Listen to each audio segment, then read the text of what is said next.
Hello guys, come with me as I miss 5 kg of fondant.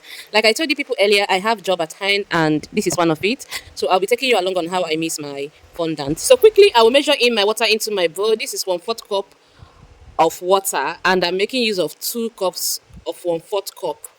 Now, if you don't know your measurement, go to your cups, your measuring cups. Look at the body. It is written there 1/4 exactly. So quickly, I measure in the gelatin, 1.5 tablespoon of gelatin, and I dissolved it. I made sure that the water is touching it very well. 1.5 tablespoon of gelatin. Do not miss it. So you stir and make sure that water touches every part of your gelatin, and then you cover for it to rest for like 15 to 20 minutes. So while it is resting, you can either sieve your icing sugar or you wait. When you bring down your gelatin mixture, then you can So quickly, we'll be dissolving our gelatin and our glucose syrup. We'll be using the double boiling method, which is you place your pot or your saucepan with a little water inside it on the fire. Then put in the bowl of your gelatin inside it. Then you scoop in your glucose. I'm going to be making use of 10 tablespoons of glucose. I am mixing 2 kg of fondant. Yes, 2 kg of fondant is what I'm mixing at once. So I'm going to scoop in 10 tablespoons of glucose inside the gelatin. Now, have this in mind. Do not allow the water in your saucepan or inside your pot to boil. That pot in the on the fire. Do not allow the water inside it to boil while you are dissolving these two items. Once your water is well heated, you off your gas cooker. Please turn it off. Do not allow the water to boil. It's for a reason. So maybe that teaching will be for next time. But follow this procedure. So once your water is well heated, you turn it off. That is the best way to do it. You use the heat of your water to continue melting your two items till they are well dissolved.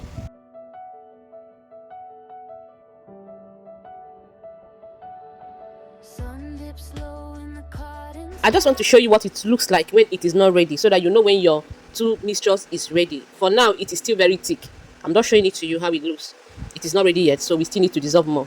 It needs to be very light. Very light. Almost like water. It becomes very watery. When you take your spoon to scoop it up, it becomes watery. Then you know your two items are ready.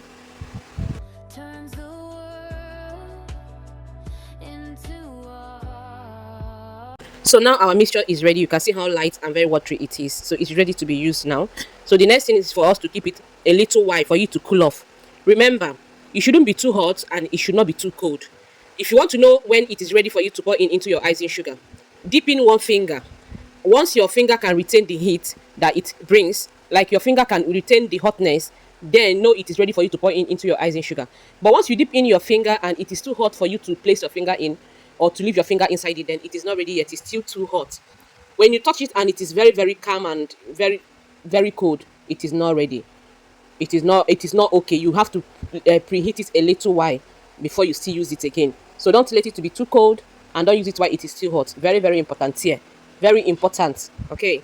So once it has gotten to that stage, then know it is ready for you to pour in into your icing sugar. And the next thing is to sieve our icing sugar and get it ready. Once you sieve your icing sugar, the next thing is to pour in your mixture inside it. Then you start mixing. You watch me as I am mixing. It is not hard, but definitely, as if you are going to be trying this for the first time, you've never made fondant before, you might find it difficult. It's okay to always have this faulty or make a mistake when you're trying something for the first time. When you watch people do it, it looks so easy, but when you're trying it out, it becomes so difficult for you. Yes, it's normal because it is your first time. So do not panic, do not worry, you are going to get used to it. So now our mixture is ready and it's ready to be poured into the icing sugar, which I will quickly pour in and start mixing. Now here is this. I was supposed to scoop out a little icing sugar into my kneading surface before pouring in the remaining pouring in my mixture into the remaining icing sugar in the bowl, but I totally forgot. But it's fine, it's okay. But please, if you're making for that for the first time, do not forget, scoop out icing sugar in your kneading surface. Let there be half of your icing sugar in your kneading surface, then half in the bowl. Then you pour in the gelatin and glucose mixture in the one in the bowl. Turn it up, make a paste, and then turn it into the one that is on your kneading surface. You begin to mix. But good and fine, I'm still going to show you this method I'm talking about in my second batch of fondant making. This is the first batch we are making, which is 2 kg. I will still make another 2 kg and make another 1 kg. So I will show you what I mean. Meanwhile, relax. The next thing is just for you to watch and see how I was able to mix up everything, gather up my icing sugar and my fondant, and fondant is ready. It is just as simple as this. There is nothing to be scared of, nothing to be afraid of. It's as simple as this.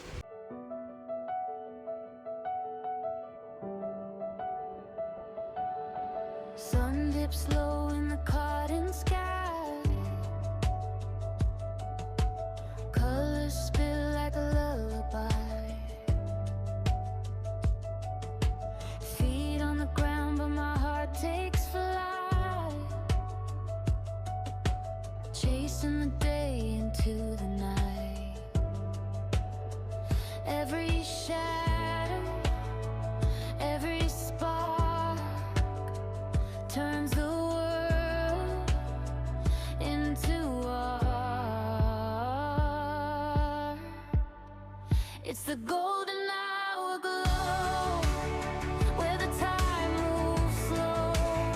Everything feels right. Just so let the world keep spinning. I'm lost in this moment's beginning. So it's time to add in our CMC, and I'll be using just 1 tablespoon of CMC.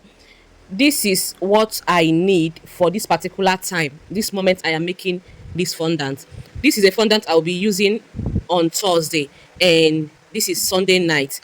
So I don't need to add excessive CMC on the day I'll be making use of the fondant. The day I'll be using it to wrap up my cake, that is when I will now add the amount of CMC that I will need.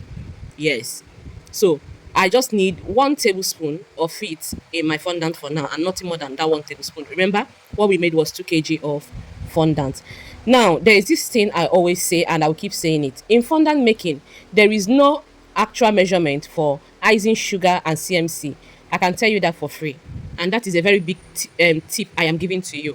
When it comes to fondant making, your CMC depends on the weather at the moment. If it is rainy, if it is humidity, if it is humid season, if it is a hot season, if it is a cold and freezing season, there are different measurements for your CMC during that period. So I can just come out and tell you, oh, make use of 1 point. And the nature of your home, I might be working in a place where there is AC.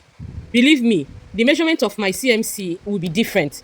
I might be delivering my cake in a very conducive environment where there is AC in the hall or AC in the room, in the house where the client need. And I definitely know the nature of where I am delivering my cake, that this cake is not going to be under hot sun.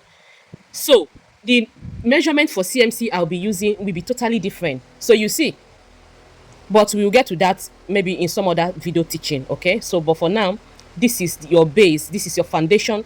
And for icing sugar, sometimes you might finish making use of the accurate measurement, like 2 kg. We made 2 kg and I am done making use of it, but still my fondant is still giving me this fragile kind of. Now this happens when you measured your glucose. Glucose is a very tricky item. You might mismeasure it. So this kind of things occur sometimes, or maybe your icing sugar that was packaged in the pack is not really complete. Like the kg stated there is not complete, which is bound to happen. Mistakes are bound to happen. So you can see what I'm doing now. I just picked up icing sugar. I'm going to add in a little, just a little icing sugar is what I need. Believe me, if I wrap up this fondant like this and keep it, it is still fine. It is okay. But me, I know what I want. I know how I want my fondant, and I go for what I want. That is just it. That is just it. But this fondant is okay. I can still wrap it up. It is okay for me to use on the day I will use it. But I know what I want. Like I said, I know what I want, and I want the fondant to be that way. That is just it. But for you that might be doing it for the first time, or you don't really know the trick on fondants, you might not really know what you want. But like I said, follow this procedure, my recipe, and everything will come out fine. So what am I trying to say? Whenever I have fondant to make, I will also make sure I have extra icing sugar aside of the accurate measurement I want. I like having an extra aside. That is me. So that in case if I need to dust in a little more, I can have extra to dust in. So considering doing the same for yourself. Thank you if you have watched to this extent. Okay, I don't want this video to be longer than the way it is right now. So in our next video, I am going to be showing you how I missed the second and the third batch, and I will have other explanations to give there. So for now, see you in my next video. I am going to wrap up this fondant in a plastic bag, just like how I always do it. Wrap it up, store it in a container. All right, bye. Please drop me a kind comment and follow up for more videos is coming your way.